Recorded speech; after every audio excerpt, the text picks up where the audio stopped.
Florentino Torres High School, Home Economics Department.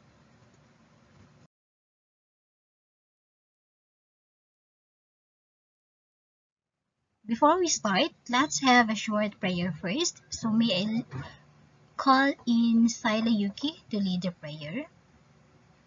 Okay, Amen.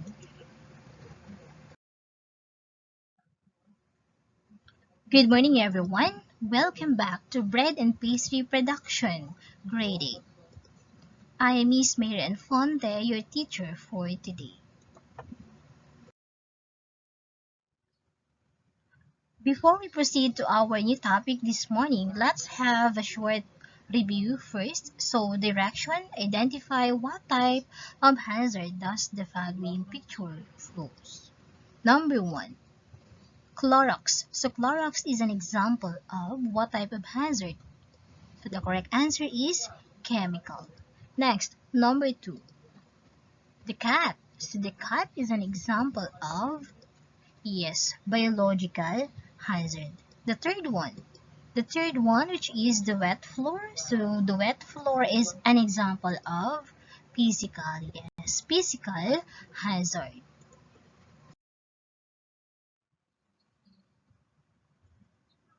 Okay, next, number 4.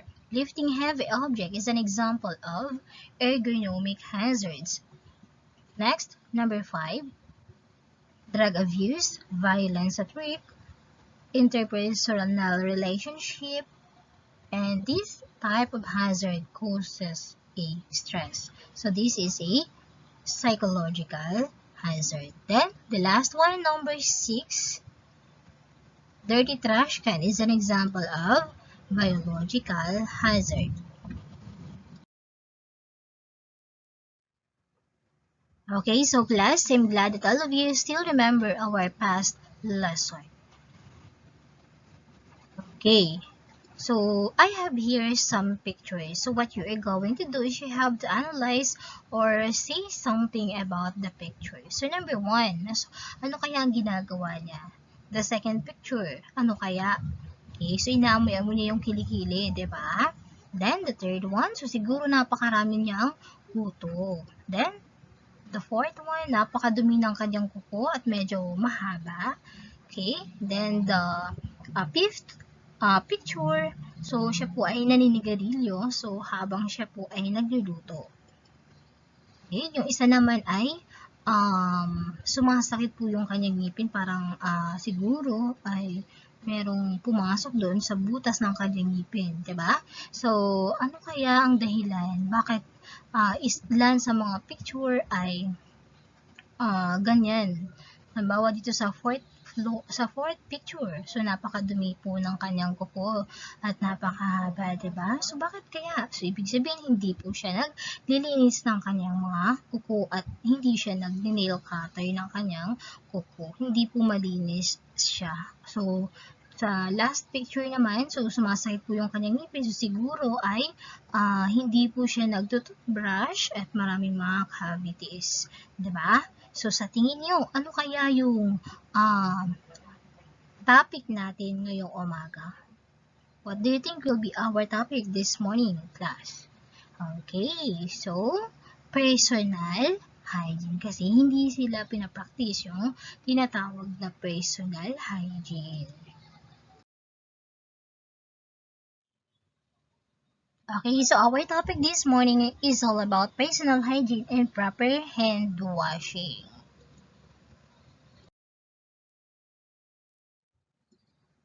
Okay, so here is our guide questions. So number 1, what are the ways to achieve personal hygiene and the right way to wash your hands? Number 2, how personal hygiene affects your personality? And then the third one, why personal hygiene and proper hand washing important? So all of that question will be answered as we go along with our lesson this morning.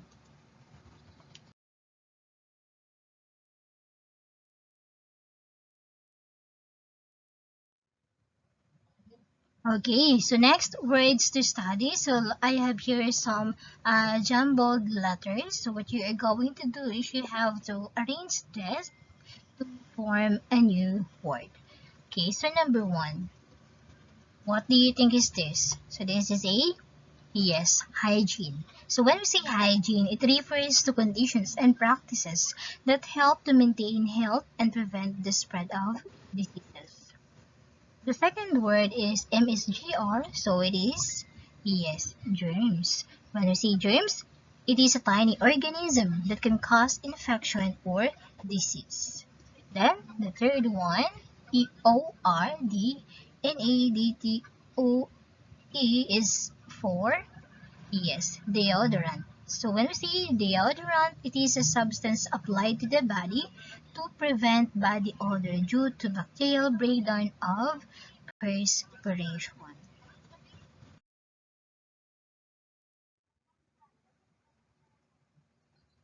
Okay, personal hygiene. So when we say personal hygiene, it is a health practices and habits which enable one to stay physically healthy. So meaning to say, itong tinatawag natin na personal hygiene ay kung saan ito yung mga ginagawa natin araw-araw para po mapanatili na malinis at maayos at malusog ang ating mga katawan. So ano-ano kaya yung mga ginagawa natin na yon? So here are some ways to achieve personal hygiene. Okay, so number 1 is regularly wash and cut your hair to keep a neat appearance. So that is a number 1. The second one is brush your teeth every day and visit the dentist at least once a year. So ilang beses po tayo nag-toothbrush sa isang araw? So, di ba, sabi sa patalasta sa TV, we need to brush our teeth 3 times a day or after meals. So, sana naman sinusunod po natin yun. So, hindi lang po once a day. So, baka yung iba po once a day lang po tayo nag-toothbrush. No.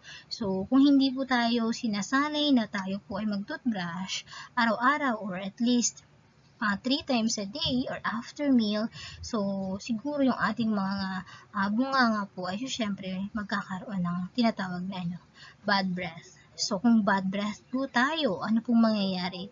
Magkakaroon pa kaya po tayo ng self-confidence kung tayo po ay pinagsabihan ng ibang tao na mabaho po yung ating hininga? Diba? So, yan ay isa sa mga personal hygiene na kailangan nating i-practice natin sa atin para tayo po ay maging malinis at malayo po tayo sa anumang sakit or karamdaman. Okay, the next one is bath every day before work or every night before you go to sleep. So, sana naman lahat tayo naliligo araw-araw. So, bago po tayo pumasok or bago tayo mag-aral, maligo po muna tayo. So, hindi yung kung saan tayo na lahat nagawa na natin yung mga gawain, saka po tayo maliligo sa hapon na. So, dapat hindi po ganun para hindi po tayo magkasakit. Para feeling fresh din po tayo. Number 4. Wear deodorant or antiperspirant daily if you tend to sweat heavily. So yan, kailangan natin na gumamit ng deodorant or antiperspirant kasi minsan tayo po ay bumabaho yung ating mga kilikili, diba? So siguro ay hindi tayo naliligo or hindi natin nalilinisan yung katawan natin kaya bumabaho dahil sa pawis. Then, number 5, scrub your hands with soap and water before you handle any food, especially when you have just come from the toilet, after touching your hair or other parts of your body, and after your hands, cover your mouth or nose when you cough or sneeze. Number 6, trim your nails, especially if you work in the food service.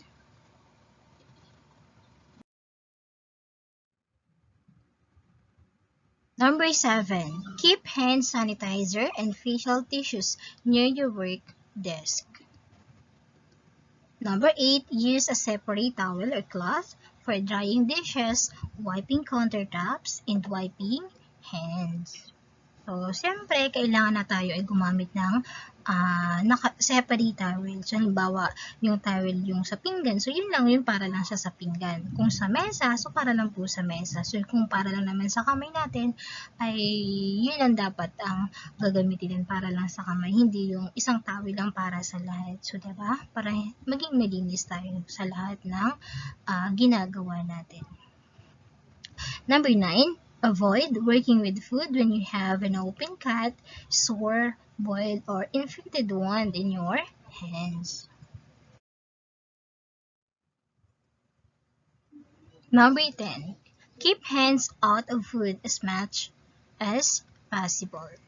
Number 11, avoid smoking while preparing or handling food as ashes may drop into the food.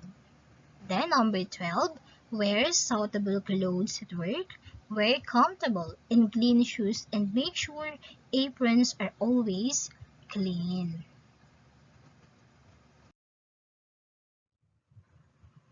Okay, so those are some ways to achieve personal hygiene. So let us move on, or let us proceed to the proper hand washing. So napakahalaga po itong tinatawag po natin na proper hand washing, lalong-lalo na po sa panahon natin ngayon. Tayo po ay may kinakaharap na COVID-19 o yung virus na yun, kaya kailangan na tayo po ay maghugas ng kamay ng maayos. So, sabi dito, washing is the single most effective way to prevent the spread of infections. Germs can be spread casually by touching another person. So, you can also catch germs when you touch contaminated objects or surfaces, and then you touch your face, mouth, eyes, and nose. So, dahil nga kung saan-saan tayo pumupunta, meron po tayong nahawakan. So, hindi po natin alam baka yun po ay merong mga virus. So, kaya kailangan tayo po ay maghugas ng kamay. Okay, the question is, what is the right way to wash your hands? So, meron ako dito mga steps on how to wash our hands. So, ano kaya sa tingin nyo? Ano ang unang step? Okay, so let's see. Okay, so number 1 is, wet your hands with clean running water, warm or cold, and apply soap. Okay, after that, the second one is, what do you think? Okay, so number 2 is, rub your hands together to make lather and scrub them well. The third one is, okay, be sure to scrub the backs of your hands between your fingers and under your nails. Next, number 4.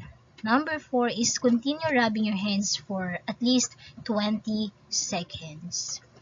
Number 5, rinse your hands well under running water.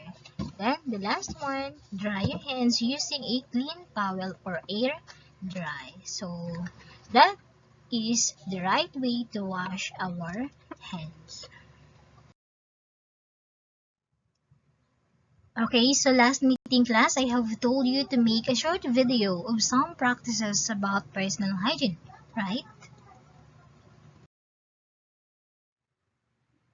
Okay, so narito po ang ating rubrics, criteria, aspect of personal hygiene, content knowledge, creativity, and appearance, and presentation. So, kung mas maganda yung video nyo, syempre, mas mataas ang points na makukuha nyo.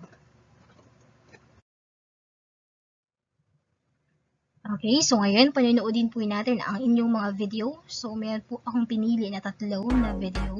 So, panoodin po natin yung kanila po. What is personal hygiene, and why is it important? According to medicalnewstoday.com, good personal hygiene involves keeping all parts of the external body clean, and be healthy. It is important for maintaining both physical and mental health. In people with poor personal hygiene, the body provides an ideal environment for germs to grow, leaving it vulnerable to infection. What is it meant by personal hygiene? According to healthline.com, personal hygiene is how you care for your body. This practice includes bathing, washing your hands, brushing your teeth, and more. Personal hygiene practices can help you and the people around you prevent illnesses. They can also help you feel good about your appearance. Here's some few ways to achieve personal hygiene at home.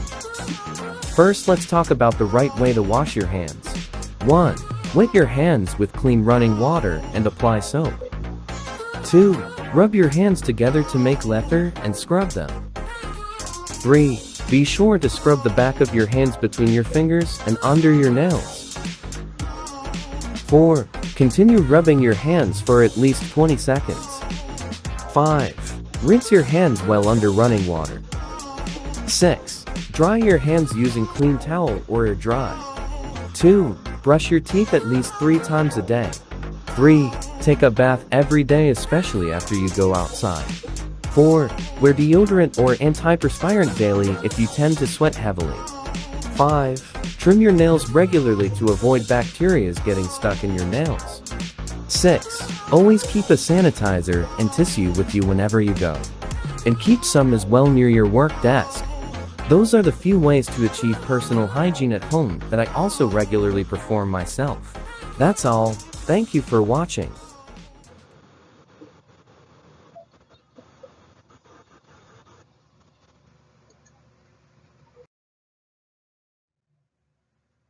Okay, so yung first video na yun ay kay Stephanie Guanlao. So, panoodin po natin ang susunod na video.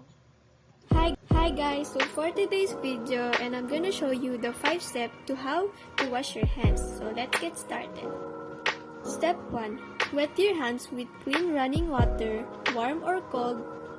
Step 2. Lather your hands by rubbing them together with the soap.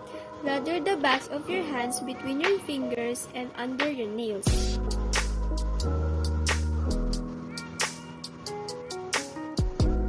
Step 3. Scrub your hands for at least 20 seconds. Need the timer. The happy birthday song for beginning to the end twice. Step 4. Rinse your hands well under the clean running water.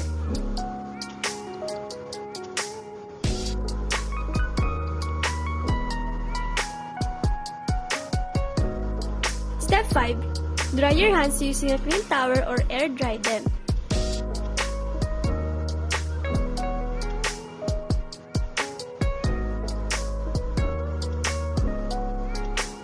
Thanks for watching! Okay, so yun naman po ay kay Silva.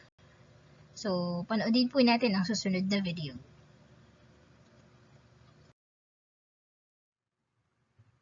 Okay, so yung third or last video na ipapanood ko po sa inyo ay ito po ay kay Tanya Pineda. So, tingnan natin.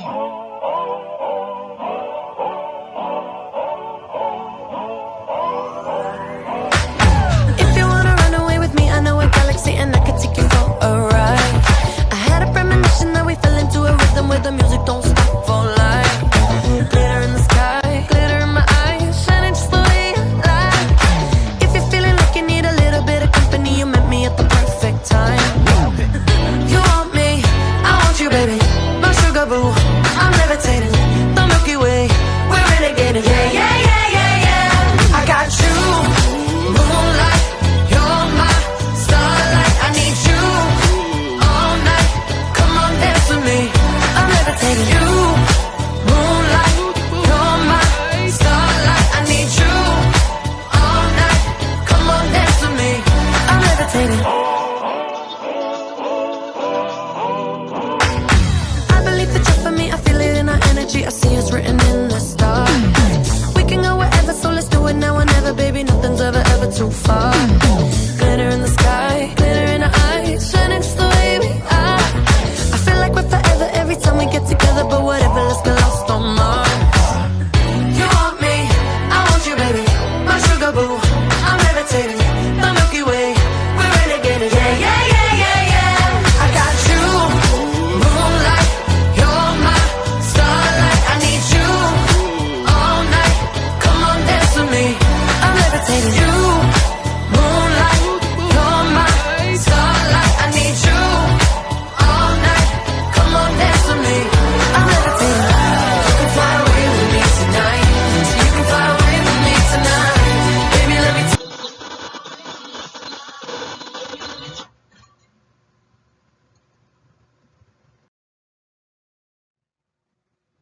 Okay, very good. Ang gagaling. Gumawa talaga kayo ng video, mga anak.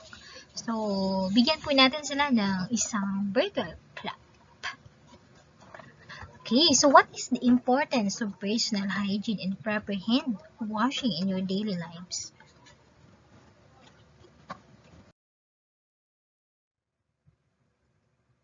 Okay, meron po akong inihanda na activity. So, fill in the blank. Knowing the practices of blank in proper hand washing is important to blank and protect ourselves from blank, most especially in this time of blank. So, pwede po tayong pumili dito sa options sa baba. Okay, you can answer number 1. So, let's see. So, knowing the practices of personal hygiene and proper hand washing is important to prevent and protect ourselves from diseases, most especially in this time of pandemic. Okay, knowing the practices of personal hygiene and proper hand washing is important to prevent and protect ourselves from diseases, most especially in this time of pandemic. So, di ba, meron po tayong kinakaharap na pandemic ngayon, kaya napakahalaga na malaman po natin ang sinasabi na personal hygiene at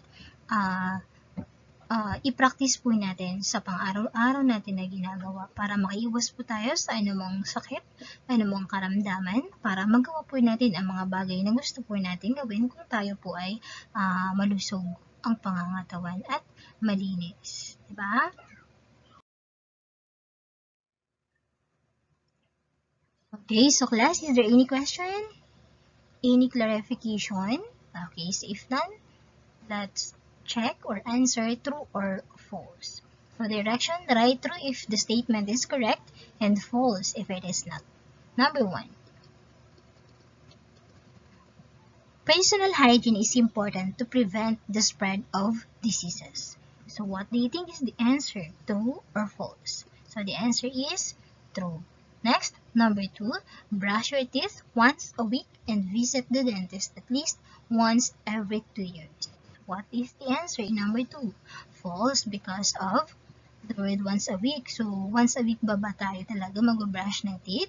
So, sabi ko sa inyo kanina, we need to brush our teeth 3 times a day or after meals. That is why the sentence is false.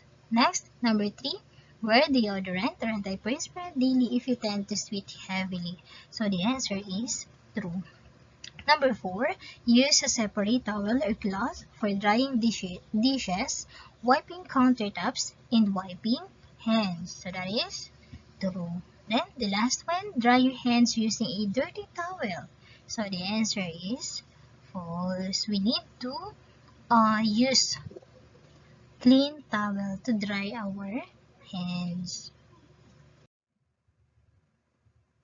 Okay, so for your assignment class, I have already posted it on our Google Classroom. Please visit and check our assignment. So, pakisagutan po ang ating assignment. Makikita po ito sa Google Classroom.